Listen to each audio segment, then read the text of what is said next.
ನಾಲೆಗಳಿಗೆ ಹರಿಸುವ ಮೊದಲ ಹಂತದಲ್ಲಿ ನೀರಿನಿಂದ ಕೆರೆ ಕಟ್ಟೆಗಳು ತುಂಬಿಸಲು ಆದ್ಯತೆ ನೀಡಿ ನಂತರ ಆದ್ಯತೆಯ ಮೇರೆಗೆ ಕೃಷಿ ಚಟುವಟಿಕೆಗಳಿಗೆ ನೀರನ್ನು ರೈತರು ಬಳಸಿಕೊಳ್ಳಬೇಕು ಎಂದು ಶಾಸಕ ಡಿ ರವಿಶಂಕರ್ ಅವರು ಮನವಿ ಮಾಡಿದರು.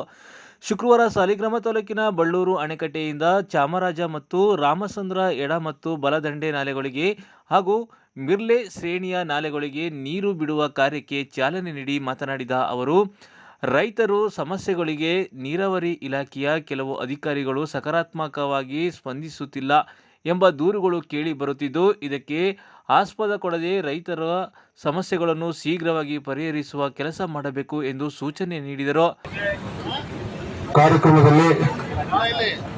ವೇದಿಕೆಯ ಕಾರ್ಯಕ್ರಮದಲ್ಲಿ ಆಸೀನರಾಗಿರ್ತಕ್ಕಂಥ ನಮ್ಮ ಕಾವೇರಿ ನೀರಾವರಿ ನಿಗಮದ ಎಕ್ಸಿಕ್ಯೂಟಿವ್ ಇಂಜಿನಿಯರ್ ಅಂತ ಕುಶಕುಮಾರ್ ಅವರೇ, ಈ ಭಾಗದ ಗ್ರಾಮ ಪಂಚಾಯತಿಯ ಅಧ್ಯಕ್ಷರೇ, ಎಲ್ಲ ಸದಸ್ಯರೇ, ವೇದಿಕೆ ಮೇಲೆ ಆಸೀನರಾಗಿರ್ತಕ್ಕಂಥ ಎಲ್ಲ ಗೌರವಿತ ಗಣ್ಯರೇ, ಇಲ್ಲಿ ಸೇರಿರ್ತಕ್ಕಂಥ ಎಲ್ಲ ವಿವಿಧ ಗ್ರಾಮದಿಂದ ಆಗಮಿಸತಕ್ಕಂಥ ಎಲ್ಲ ಮುಖಂಡಗಳೇ,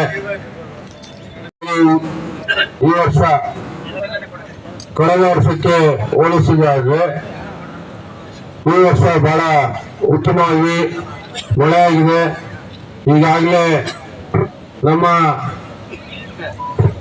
ಕೃಷ್ಣರಾಜ ಸಾಗರದ ಅಣೆಕಟ್ಟು ಈಗಾಗಲೇ 104 ಅಡಿಗಷ್ಟು 105 ತುಂಬಿದೆ.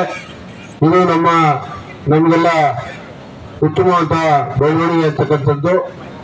ಈ ಬಾರಿ ನಮಗೆ ವರುಣನ ಆಶೀರ್ವಾದ ಕೂಡ ಆಗ್ತಾ ಇರ್ತಕ್ಕಂಥದ್ದು ನಿಜಕ್ಕೂ ಕೂಡ ನಮ್ಮ ರೈತಾಪಿ ವರ್ಗದ ಜನರಲ್ಲಿ ಮೊದಲಲ್ಲಿ ಸಂತಸವನ್ನ ಮೂಡಿಸಿದೆ.